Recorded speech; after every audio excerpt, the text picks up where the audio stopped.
Hi, it's Patrick Hutzel from IntensiveCareHotline.com, where we instantly improve the lives for families of critically ill patients in intensive care so that you can make informed decisions, have peace of mind, real power, real control, and so that you can influence decision making fast, even if you're not a doctor or a nurse in intensive care. This is another episode of Your Questions Answered. And in last week's episode, I answered another question from one of our readers. And the question last week was, my mum had 2 heart attacks within 6 months and is now in intensive care. She's in an induced coma. What's next for her? You can check out the answer to last week's question by clicking on the link below this video. In this week's episode of Your Questions Answered, I want to answer another question from one of our readers, and the question this week is, my partner is in intensive care after an MVA with a severe head injury and is not waking up after 3 weeks in intensive care. Part 1. This question from Jessica formed part of a one-on-one phone counseling and consulting session with me. Jessica describes her partner's situation as follows. Hi Patrick, since my partner was admitted to intensive care 3 weeks ago, your website and your email newsletters have kept me going. He was in a serious road traffic accident and he had to have multiple surgeries and also had a bleed on the brain, and therefore he had to be kept in a medically induced coma for over 2 weeks. Myself, my family and friends have been optimistic all the way along. A few days ago, sedation was stopped and he was given a tracheostomy. He still hasn't woken up, but we all remain very optimistic because it's still early days. He hasn't needed any brain surgery and the pressure monitor was removed about a week ago. I don't think his brain pressures were very raised. Even though you warn about formal meetings and the agendas of intensive care teams, I wasn't prepared when the ICU consultant called a meeting with myself and my partner's family and said it's very concerning that my partner hasn't woken up yet. He said this could mean brain stem death or severe impairment to areas of the brain affecting functions because of a very severe head injury, and we would need to think about what we need to do and what decisions to make in those circumstances. I didn't expect such a gloomy outlook for my partner so soon. I did remain calm and question his prognosis, but at the end of the meeting I was very upset and taken aback by the negativity. My partner has opened his eyes once and doing actions such as coughing, moving his mouth and legs on occasion. However, myself and my partner's family are devastated by the intensive care doctor's prognosis when an MRI brain scan hasn't even been performed yet. We are now dreading the results. I am also preparing myself for the next meeting and trying to be strong and ask questions. Other than see his neurologist, who is the specialist in this area, is there anything else we can do? We feel it's only early days. Thanks, from Jessica. Hi Jessica, I'm very sorry to hear what you and your partner are currently dealing with. It sounds like a very challenging and also scary situation. Thanks again for using my one-on-one phone and Skype counseling and consulting service. I really appreciate it. As you have pointed out correctly, it is very early days, even though 3 weeks in intensive care might feel like a lifetime for you and your family. 3 weeks in intensive care after a road traffic accident with severe head and brain injuries is not very long from my experience. Therefore, in head and brain injuries, generally speaking, most rules in intensive care are thrown out of the window when it comes to severe head and brain injuries. Severe head and brain injuries usually can take time to heal, and it can take a long time to wake up. Severe head and brain injuries also tend to be one of the main reasons why an induced coma can take longer than usual. The simple reason for a prolonged induced coma is that the head and brain injury not only needs time to heal, it's also a case of managing and monitoring the brain pressure or the intracranial pressures. The brain pressure or the intracranial pressures needs to be monitored and managed closely. With a brain bleed, there is a high risk of an increased brain pressure that could potentially cause irreversible brain damage. Therefore, with a head and brain injury, including a brain bleed, a prolonged induced coma makes sense to, number 1, monitor and manage the brain pressure and reduce the risk or exclude potential irreversible brain damage. And number 2, give the brain time to rest and heal.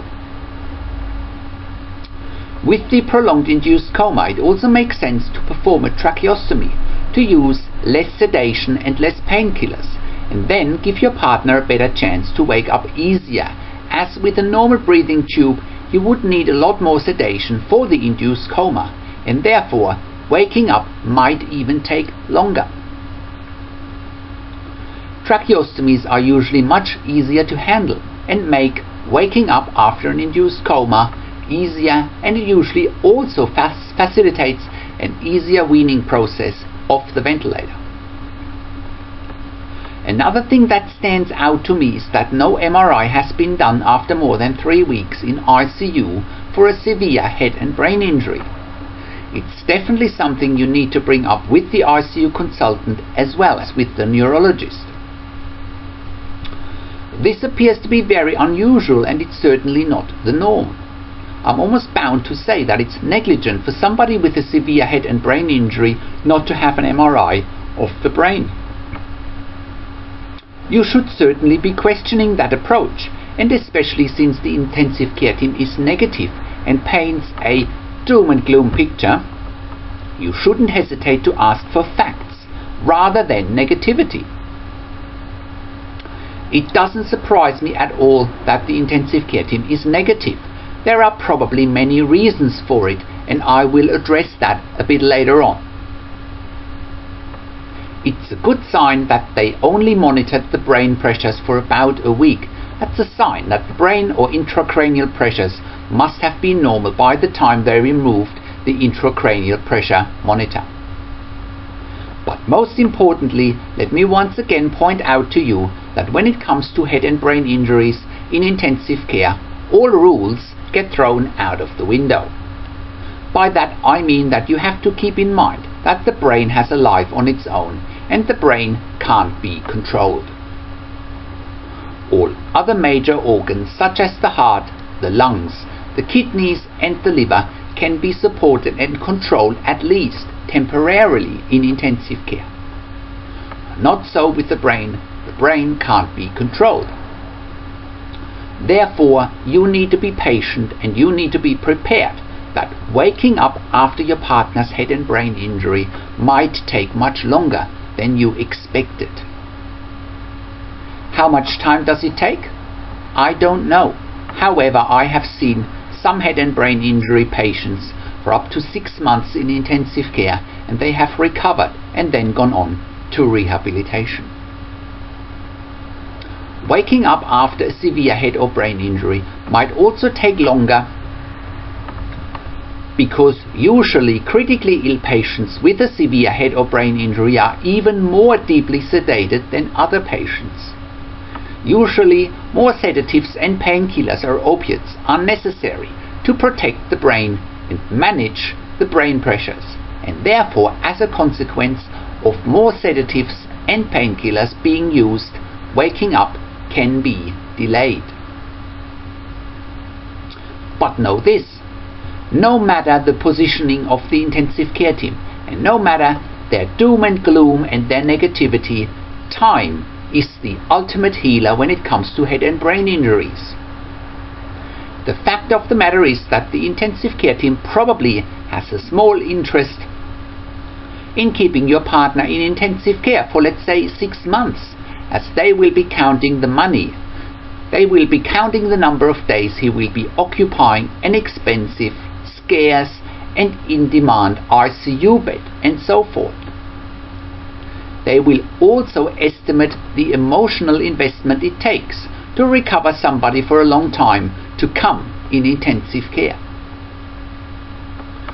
Your job, Jessica, is to fight for what you want and for what you believe in, and not let the intensive care team dictate what you should and shouldn't do. Don't let any negativity by the intensive care team wear you down or hold you back to stand up for what you believe in. Good indicators tend to be how your partner has dealt with adversity and challenges in the past. Do you think he can and will improve? What is your gut feeling telling you? It's definitely a good sign that your partner has got a tracheostomy now, and it will buy your partner time to wake up in his own time. It's nothing uncommon that waking up after a head or brain injury takes a lot longer than expected. If anything, expectations to wake up within a certain time period after an induced coma and a head and brain injury are most likely not to be met. Therefore, again, it's nothing unusual and nothing unexpected that the intensive care team is painting a negative and doom and gloom picture. At the end of the day, a prolonged induced coma and a head and brain injury are a recipe for not knowing what to expect. As I said before, the brain has a life on its own and can't be controlled. From my perspective, it's almost a reflex from the intensive care team to be negative and to paint a doom and gloom picture, because at the end of the day they don't know what to expect either, because critically ill patients with a head and brain injury tend to be so different when it comes to waking up and the time frames around it. It's not only the time frames that vary, it's also that outcomes vary. Some people might wake up and are going to be fine. Others wake up and are confused, apathetic, lethargic, aggressive, etc. And others don't wake up at all. Therefore, it's a standard response from the intensive care team to be negative, to not only protect their professional reputation, but also to be in a position that enables them to get what they want in case your partner isn't really waking up. Therefore, I can already see that the next steps might be for the intensive care team to suggest a withdrawal of treatment or a limitation of life support as being quote-unquote in the best interest for your critically ill partner. It's therefore that I warn about meetings with the intensive care team and their hidden agendas, because I have seen it over and over again.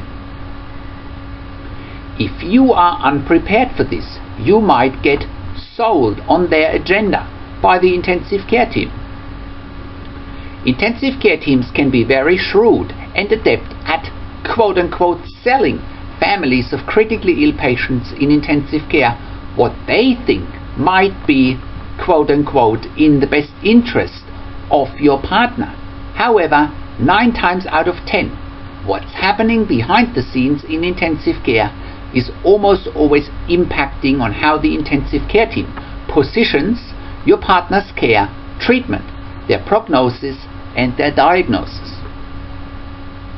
Remember, intensive care teams manage families of critically ill patients in intensive care 7 days a week, 24 hours a day, and they know what to say, they know how to say it, they know when to say it, and they know what not to say. They've seen it all, and they know how to use their perceived power and their perceived authority to get what they want.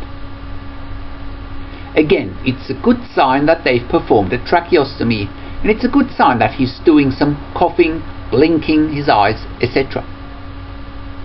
Your job is to be prepared, to be strong, and to do whatever it takes to do the right thing for you and your partner.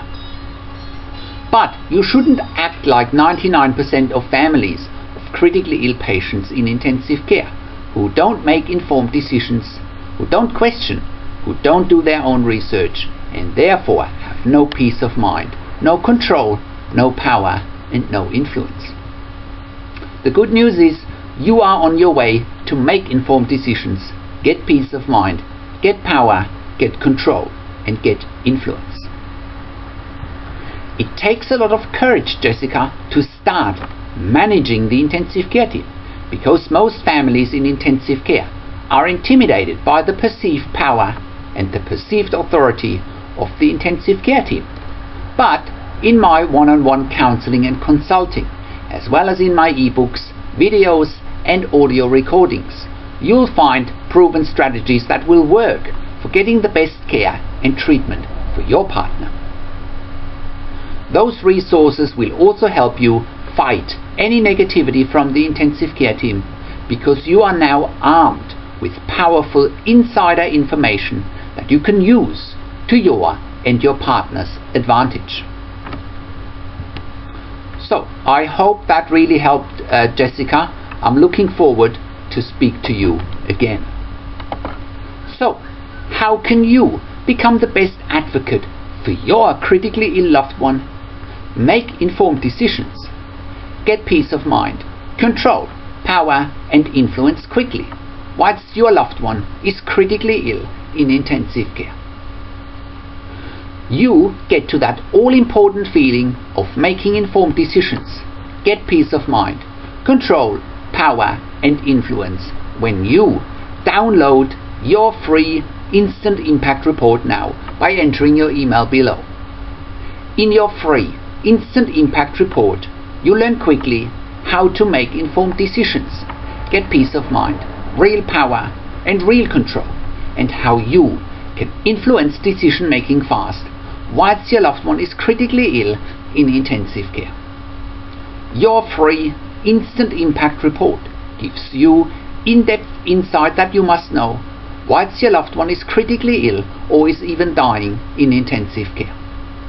Sign up and download your free Instant Impact Report now by entering your email below. In your free Instant Impact Report, you learn how to speak the secret intensive care language so that the doctors and the nurses know straight away that you are an insider and that you know and understand what's really happening in intensive care. In your free report, you will also discover how to ask the doctors and the nurses the right questions, discover the many competing interests in intensive care, and how your critically ill loved one's treatment may depend on those competing interests, how to eliminate fear, frustration, stress, struggle, and vulnerability even if your loved one is dying. You get 5 mind-blowing tips and strategies helping you to get on the right path to making informed decisions, get peace of mind, get control, get power, and get influence in your situation. You'll get real-world examples that you can easily adapt to your and your critically ill loved one's situation. How to stop being intimidated by the intensive care team and how you will be seen as equals. You will get crucial behind-the-scenes insight so that you know and understand what's really happening in intensive care and how you need to manage doctors and nurses in intensive care, and it's not what you think. Thank you for tuning into this week's Your Questions Answered episode, and I'll see you again next week in another update. Make sure you also check out our blog section for more tips and strategies, or simply send me an email to support@intensivecarehotline.com with your questions.